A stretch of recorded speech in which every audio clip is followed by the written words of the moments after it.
মই শুনিছিলোঁ তোমাৰ আৰু কাজলৰ পৰিকল্পনাবোৰৰ কথা। কেনেকৈ তোমালোকে নমামিক বিভানৰ জীৱনৰ পৰা আঁতৰাই মূৰ্ছনাক এখন ঘৰৰ বোৱাৰী কৰিব বিচাৰিছিলা। আৰু এইটোও বুজি উঠিছিলোঁ যে অৰ্জুনক লৈ বিভানৰ মনত যি সন্দেহ, তাৰ বীজ তোমালোক দুজনে ৰুইছিলা বিভানৰ মনত।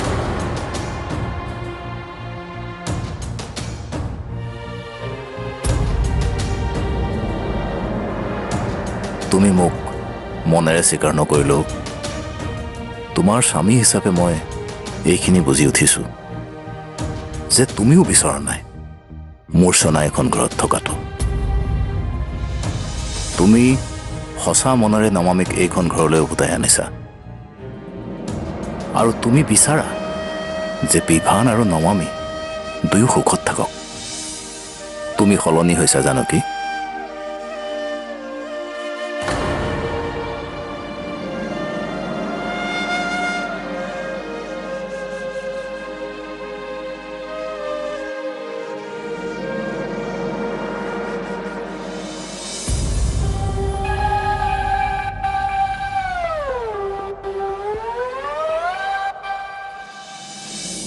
মই বুজি পোৱা নাই বিভানে মূৰ্ছনাক ঘৰলৈ কিয় লৈ আহিব লাগে। মানিছো মাকৰ বেমাৰ হৈছে, চিকিৎসাৰ বাবে বাহিৰলৈ গৈছে, কিন্তু ইমানবোৰ আলহী থাকোঁতে থাকিবলৈ বিভানৰ ঘৰখনহে পালেনে? মই তোমাক কোৱা নাছিলো নমামি, বিভান বহুত সলনি হৈছে। তুমি নথকাত বিভান আৰু মূৰ্ছনাৰ ঘনিষ্ঠতাও বাঢ়িছে। দুয়ো অনবৰতে ফোনতে কথা পাতি থাকে। কিমান ঘূৰিলে ফুৰিলে এইকেইদিনত।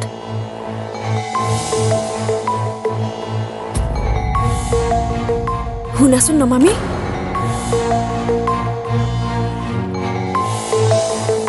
মোৰতো এনেকুৱা লাগিছে মাকৰ অসুখৰ সুযোগ লৈ ইহঁত দুয়োটাই দূৰে দূৰে আৰুনো কিমান থাকিব। একেবাৰে চকুৰ সন্মুখলৈ আনি লৈছে বিভানে। বিভানে তোমাৰ লগত কিন্তু এনেকুৱা কৰিব নালাগিছিল দেই। মই কিন্তু বৰ দুখ পাইছো দেই।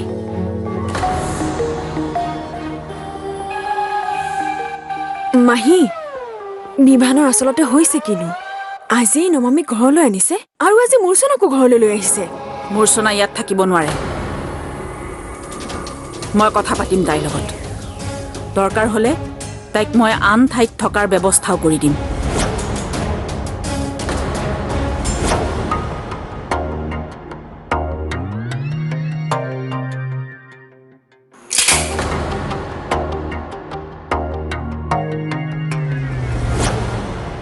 ওৰা তোমাকে কৈছোঁ এইফালে। কওকচোন। ইয়াত মানুহ নাই নেকি? শুনিছোঁ বাইদেউৰ বোলে বেমাৰ, চিকিৎসাৰ বাবে বাহিৰলৈ গৈছে। মূৰ্ছনা বা ক'ত গৈছে সেইটোহে গম নাপাওঁ। হ'ব যোৱা। বেমাৰ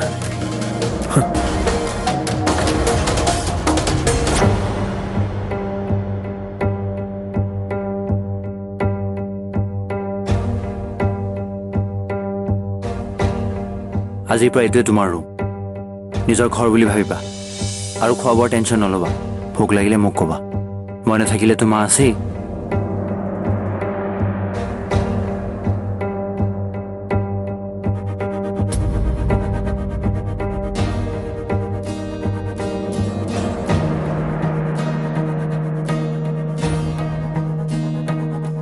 কি হ'ল, কিবা প্ৰব্লেম? নাই নাই, একো প্ৰব্লেম নাই। ঠিক আছে।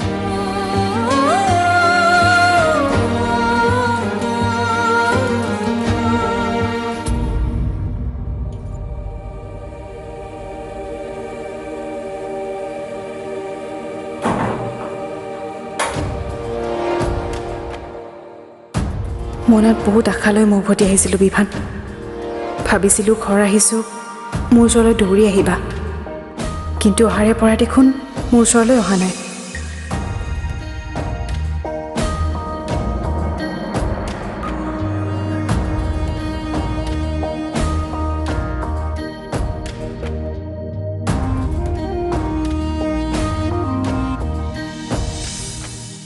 যদি তুমি মোক নিবিচাৰাই কিয় মোৰ ওচৰত ক্ষমা খুজিছিলা?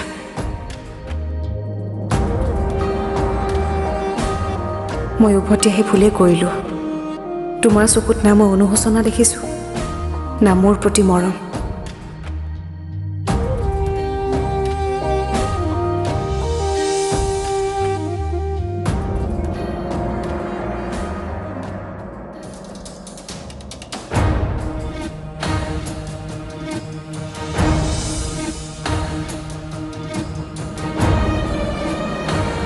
ঠিক আছে,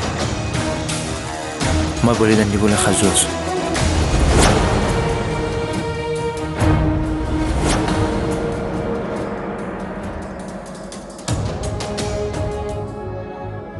নমামীয়ে আজিলৈকে কেতিয়াও কোনো কথাতেই প্ৰতিবাদ কৰা নাই, আজিও নকৰে। মূৰ্ছনাক বিবুৱে এইখন ঘৰলৈ লৈ অহাটো তাই ভাল পোৱা নাই যদিও বিবুক কেতিয়াও খুলি নকয়। বিভানে এইটো ভাল কাম কৰা নাই। নমামীয়ে বহুত কষ্ট পাইছে, তাইলৈ চালেই সেই কষ্ট অনুভৱ কৰিব পাৰি। মই বিবুক বাধা দিম। নোৱাৰে সি তাৰ পুৰণা প্ৰেমিক আৰু পত্নীক একেখন ঘৰতে ৰাখিব। বাধা দিলে নহ'ব, আমি তাক বুজাব লাগিব। মই দিয়া সংস্কাৰতে কিবা ভুল আছিল চাগে, সেইকাৰণে সেনেকুৱা এটা কাম কৰিবলৈ কুণ্ঠাবোধ কৰা নাই।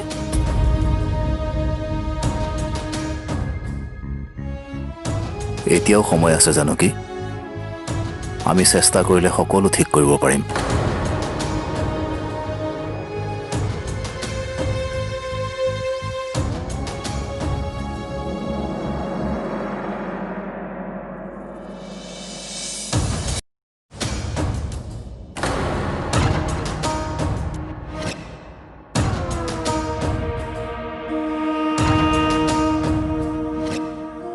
বিভান, মূৰ্ছনা ক'ত আছে? দেউতা মূৰ্ছনা অলপ ৰেষ্ট লৈ আছে। তোৰ লগত আমাৰ অলপ কথা আছিল। কি কথা কোৱা? চা বিভান, তই বন্ধুত্বৰ খাতিৰত মূৰ্ছনাক সহায় কৰিছ, ভাল কথা। কিন্তু তোৰ এই কামে কাৰোবাৰ জীৱনত বেয়া প্ৰভাৱ পেলাইছে, সেয়া তই ভাবিছ জানো? কাৰ কথা কৈছে তুমি দেউতা? নমামী। বিভান, বিয়াৰ পিছত মানুহৰ জীৱনত বহুত পৰিৱৰ্তন আহে।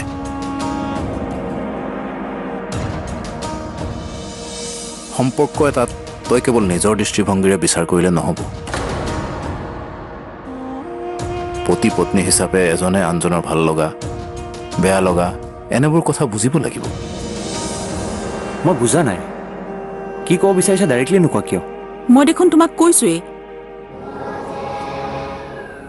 তাৰমানে তোমালোকে মূৰ্ছনাৰ কথাটোৱে ঘূৰাই পকাই ক'ব বিচাৰিছা। তোমালোকে ভাবিছা মূৰ্ছনা কণাৰ কাৰণে নমামীয়ে বেয়া পাব। কিয় বেয়া নাপাব বিভান? সেইজনী তোমাৰ প্ৰেমিকা আছিল এটা সময়ত। তুমি নিজকে এবাৰ নমামীৰ ঠাইত থিয় কৰি ভাবি চোৱাচোন। ৰ'বা তেনেহ'লে, মই নমামীৰ লগত কথা পাতি আছোঁ। তোমালোকৰ দৰে চিন্তাধাৰা তাই নহয়, মই তাইক জানো।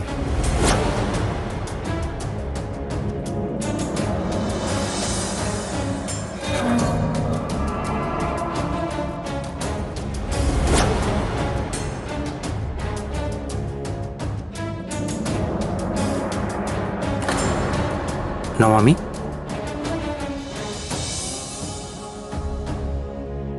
নমামী, মূৰ্ছনা এইখন ঘৰত থকাত তোমাৰ কিবা আপত্তি আছে নেকি? মানে মাহঁতে কৈ আছে তুমি বোলে বেয়া পাবা তাই ইয়াত থাকিলে। সেইটো কিবা বেয়া পাবলগীয়া কথা হ'ল নেকি? তুমিয়ে কোৱাচোন, মই কিবা বেয়া কাম কৰিছোঁ? কোৱা নমামী, তুমি বেয়া পাইছা নেকি মূৰ্ছনাক এইখন ঘৰত দেখি?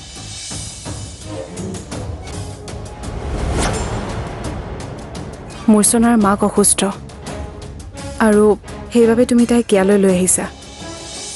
গতিকে এইটোৱে যাতে আচল সত্য হওক।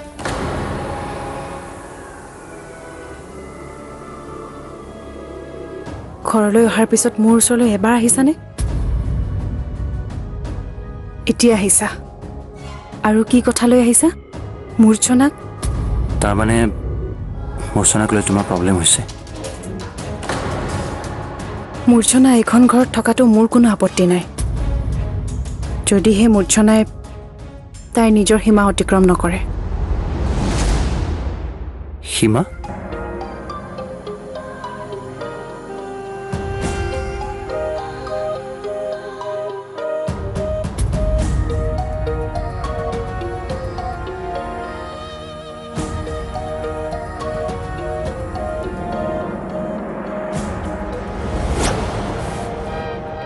মই ভাগৰি পৰিছোঁ বিভান, আৰু নোৱাৰিম সহিব। বহুতৰ পৰা বহুত কথা শুনিছোঁ, চাবা যাতে এইবোৰ সত্য নহয়।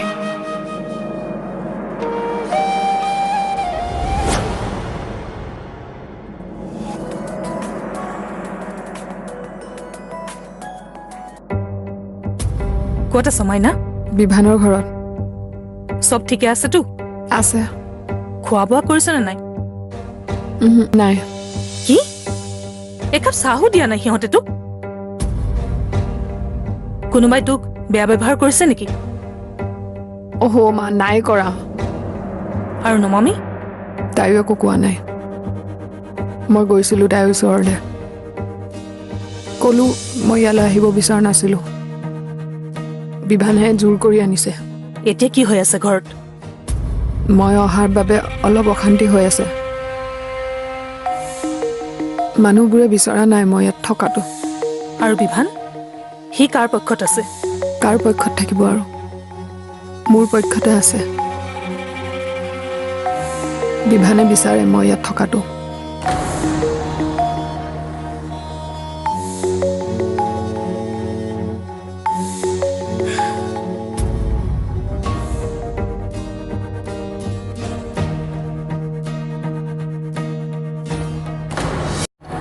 বিভানে কিয় এনেকুৱা কৰিলে বাৰু? এইবোৰ মূৰ্ছনাৰ মাকৰ খেল নে বিভানো জড়িত হৈ আছে ইয়াৰ লগত?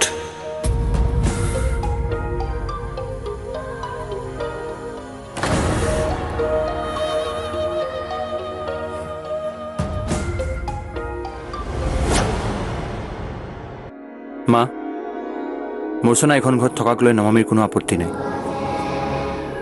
কিন্তু মোৰ আপত্তি আছে। মই নিবিচাৰোঁ মূৰ্ছনাক এইখন ঘৰত। কিন্তু মা, মূৰ্ছনা যাব ক'লৈ? তুমি চিন্তা নকৰিবা, মই তাইক ধুনীয়াকৈ থকাৰ ব্যৱস্থা কৰি দিম। কিন্তু মোৰ ঘৰত মোৰ বিনা অনুমতিত কোনো মানুহেই থাকিব নোৱাৰে।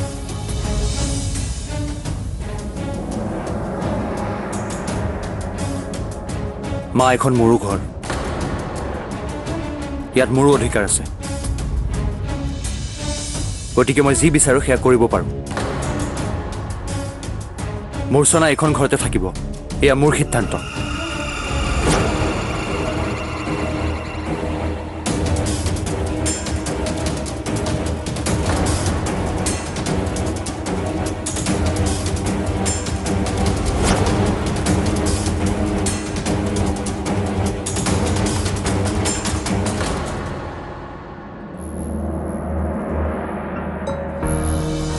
কি হ'ল অৰ্জুন, মূৰ্ছনাৰ মাকক লগ পালা নাই?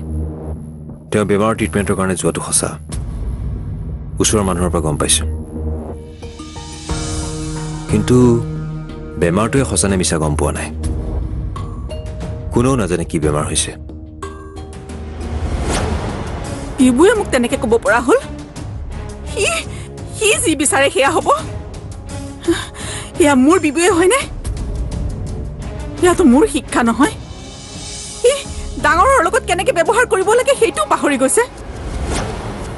শান্ত হোৱা জানকী, নমামী এনেই দুখত আছে, এইবোৰ শুনিলে তাই আৰু দুখ পাব। কেনেকে বিবু ইমান অবাধ্য কেনেকে হ'ব পাৰে?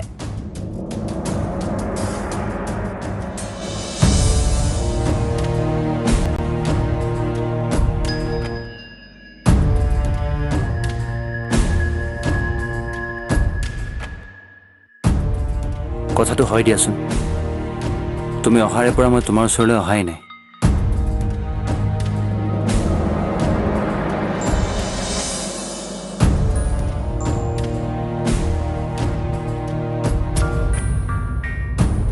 চৰি।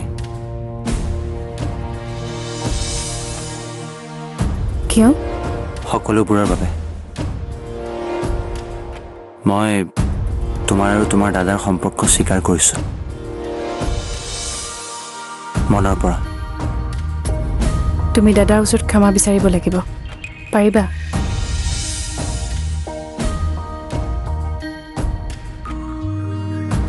লগোৱা ফোন।